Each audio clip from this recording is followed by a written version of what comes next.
Welcome to this edition of Silver Sneakers Boom Muscle.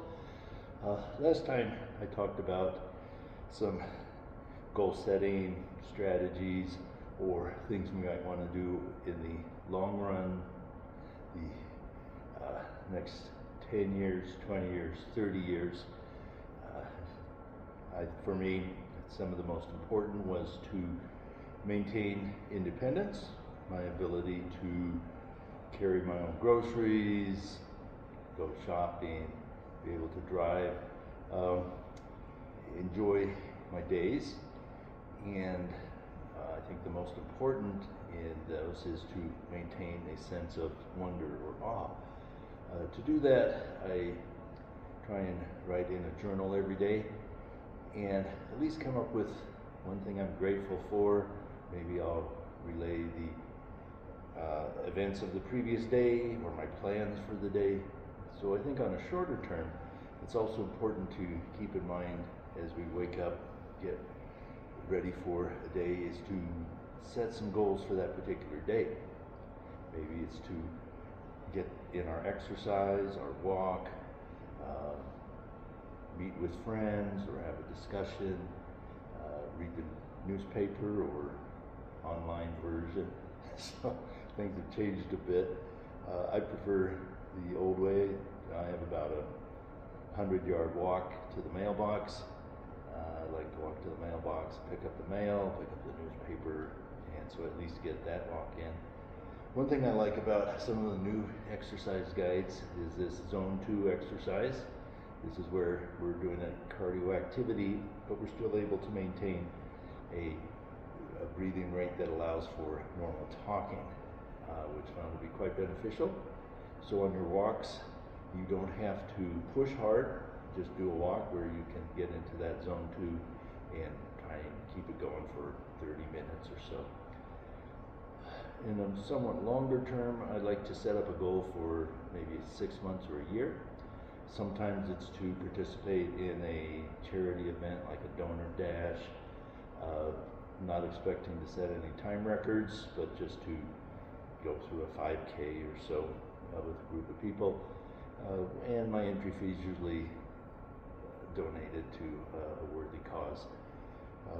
And then I also like to set up a goal of participating, let's say, in a powerlifting event every 3-6 months or so. A good activity for seniors is the Senior Olympics.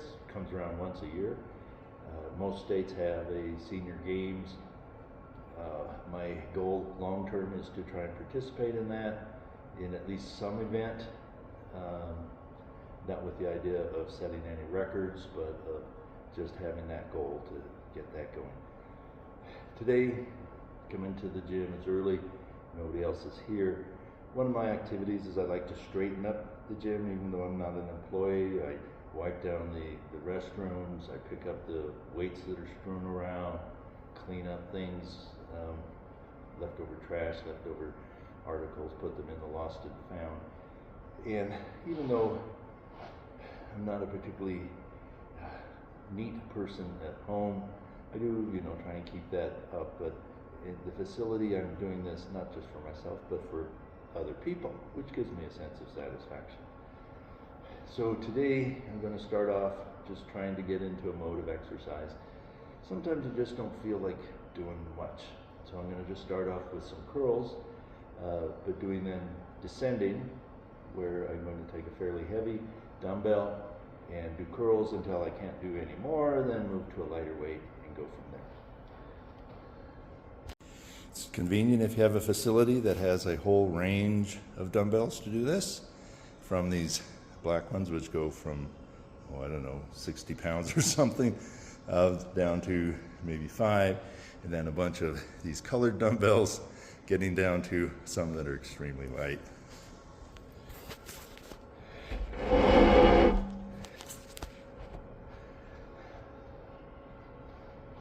So just start off, I'm going to do hammer curls.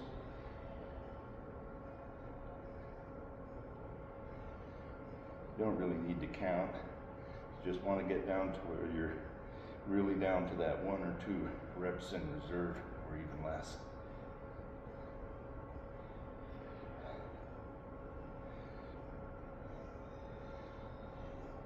Then switch to a somewhat lighter one and immediately go into those.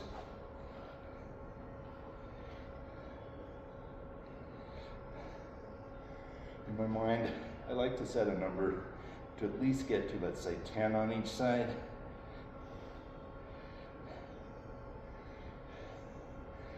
Next leg.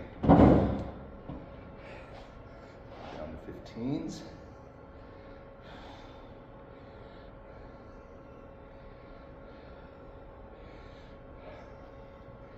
At this point, might be feeling a bit of a burn, not much energy left.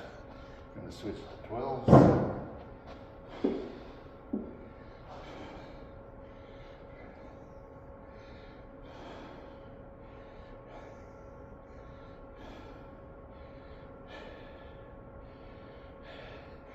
Tens.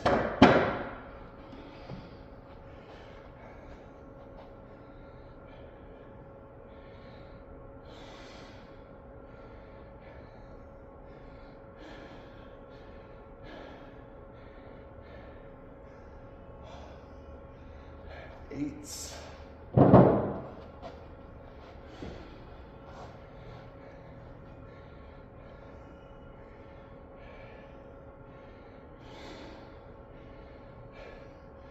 goal of this is to try and stimulate every last muscle fiber. So even though 8's pretty late, there does come a point where I'm down to my 1 or 2 rep in reserve. Let's see. We can find a 6.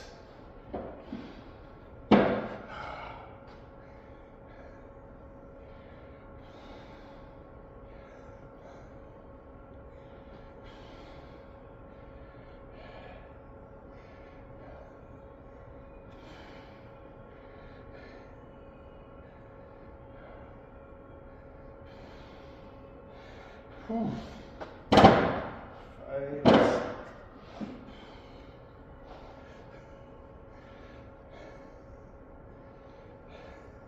I find with the lighter weight, as soon as I start, it seems, oh, that's really easy.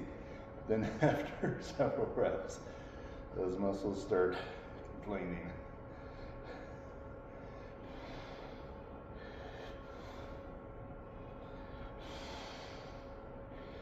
If you find it's taking too long, you can increase the pace. Going faster is going to increase the aerobic capacity. And then down, let's go 3s. I don't see any 4s, sometimes they have.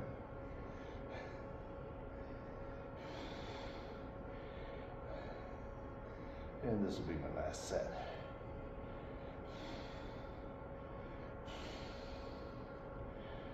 Okay, and you might want to do a little bit of a stretch.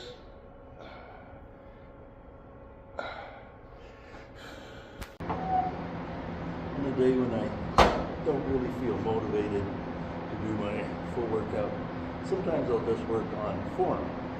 So I'm thinking about bench press, all the different techniques to try and increase strength, the power on the bench press. One I ran across recently is some coach's advice, trying to bend the bar, trying to put the hands on it, and try and bend it, bringing the ends of it down towards, let's say, your knees, sort of in the horizontal plane, trying to bend it, putting your shoulders and back in a more favorable position. So we're working on bending the bar.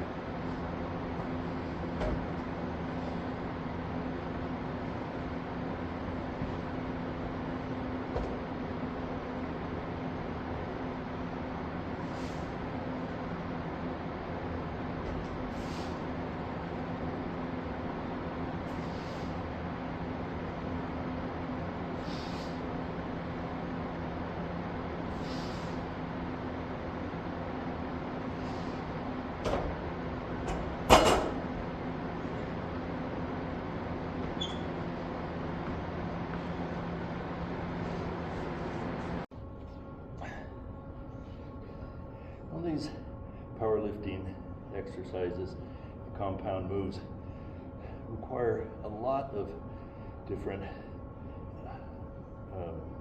maneuvers for sort of a perfect form.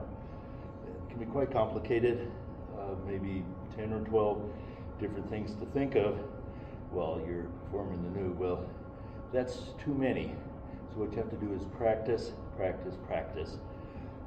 Concentrating on maybe one or two aspects of it at a time, and hoping that gets ingrained into your nervous system to where it becomes sort of rote muscle memory. Being fairly new to this sport of powerlifting, I used to sometimes bench press, but I never thought about it. I just pushed the weight. But trying to actually improve, get better form, and push a bigger weight just for my ego and competition. Many things to learn. Sometimes it might be valuable to hire a coach, someone who knows what they're doing. Again, it's a fairly complex activity, so it's not just your everyday sort of gym rat who actually knows how to perfect these maneuvers. So this time I'm thinking of bending the bar, bracing, and driving with my legs. 3 things I can try and keep in mind, see how it goes.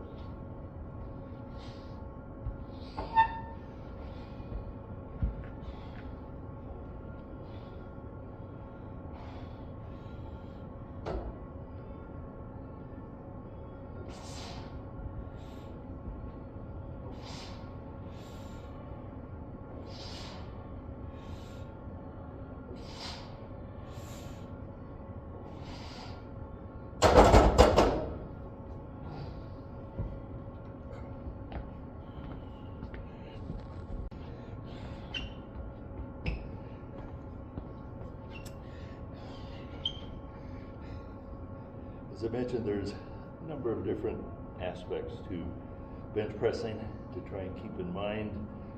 I can really only keep 3 things in to focus on.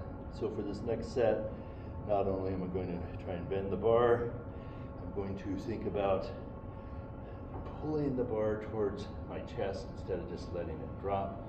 So the idea of the active motion is going to force me to engage my back, keep it firmly pressed against the bench, keeping my head pressed against the bench as well, and then driving up with power.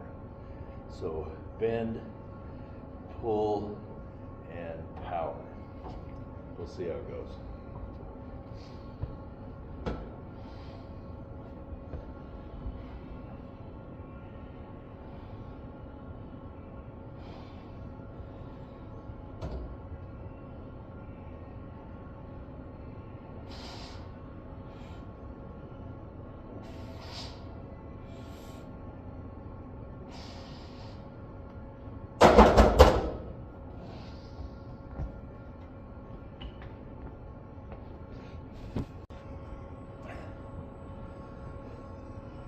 One thing I've come to realize as I've been engaged in this project of learning to powerlift is the innate fear I have of getting injured. Watching the Tour de France and these bicyclists descending off these mountains at 60 miles an hour, or the other sports we see where there's a risk for life and limb. Rock climbing, I've seen some videos recently of people ascending the Matterhorn in Switzerland, and the photos or videos they take showing the straight drop of thousands of feet. Recognizing that's not something I want to take up. I've never wanted to. But in powerlifting, there is a risk of injury. And I think our bodies recognize that, and particularly in my case, I've had several tendon ruptures, some big ones like quadricep, just from falling or slipping on ice, different things like that. So that when I'm pushing a weight that's sort of near my max, I have to overcome a bit of a fear or phobia. Part of the strategy to do that is to take things very slowly.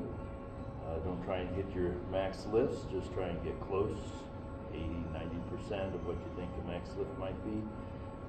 If you do notice any sort of twinge, ache, whatever, pay attention to it, ease off, reevaluate your strategy and how you might be doing things. And in addition to the big lifts, the squat, bench press, and deadlift, doing plenty of accessory exercises to improve the strength of the stabilizer muscles and the tendons. Tendons take a lot longer to get strong during resistance exercise than the muscles do, so we've got to be careful. And so moving on to my next set of weights, overcoming the fear when I put on the big plate, the 45-pound, I immediately get this sense of I can't do this. Even though I've done it many times before. So have to overcome that fear, have to focus my mind, try and remember a couple of my techniques, bending the bar, driving with my legs, pulling, engaging all my muscles, bracing, blah, blah, blah, all the different things to try and remember. But probably more than anything is just to focus on that one aspect of generating power.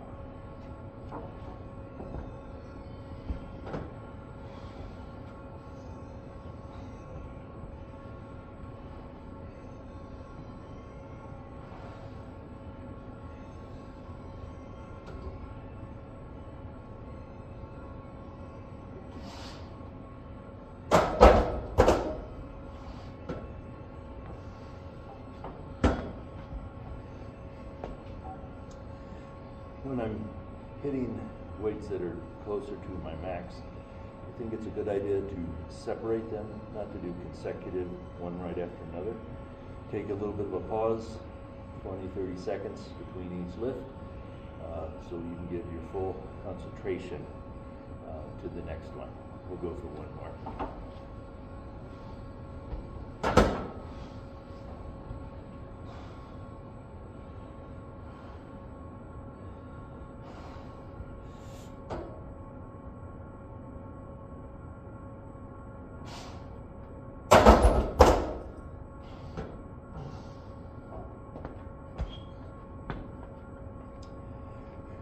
Trying to generate strength and neural-muscle connection. Often less is more. Doing one good lift is going to generate more benefit than doing several with poor form, poor concentration.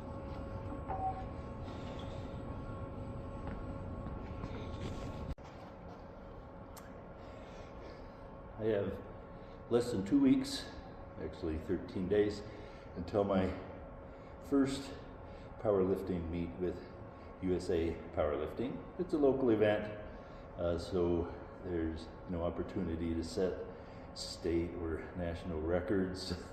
I laugh because I'm a good ways from any of those to begin with. But the strategy of how to spend the next 2 weeks, some advice I've run across a couple times was that there's nothing you can do 2 weeks before a meet to improve your lifts, but there's plenty you can do to make them worse. So many people recommend tapering, not doing as much, maybe once a week, working on form, technique, focus like we just did with the bench press, and maybe once a week working on the accessory muscles. So later this week I'll do a chest and shoulder workout, doing things like shoulder presses, incline presses, flies. I'll spend one day this coming week doing deadlift, and then a subsequent workout doing some of my accessory like shrugs, bent row, and other pulling exercises. And then one day doing some squat work, doing real squats, and then accessory work sometime later, doing things like leg presses and hamstring curls. split squat, number of different exercises that I plan to do. But probably more than anything, I'll work on some zone 2 cardio, doing walks, my weights within my classification, so I don't have to worry about trying to lose any weight, which is always detrimental to performance, I think. And just keep my head in a good space. Looking forward to this event. It's a social interaction activity, which I don't get a lot of. Meet some new people, compare notes with other seniors, and then just have a good time. So I hope you enjoyed this little video. Keep working on your goals, your short-term, medium-term, and long-term goals. Yes, getting up every day, trying to maintain your health, preventative medicine, such as getting your vaccines, getting your annual physical examination, and then don't ignore any symptoms. Protect your skin. Recommendation now is that the chemical sunscreens might actually induce skin cancer. It's 70 plus years old, having used sunscreen for a few decades. Probably best thing now is to cover up with clothing, get in the shade, avoid prolonged sun, particularly in the middle of the day. Hope to see you next time.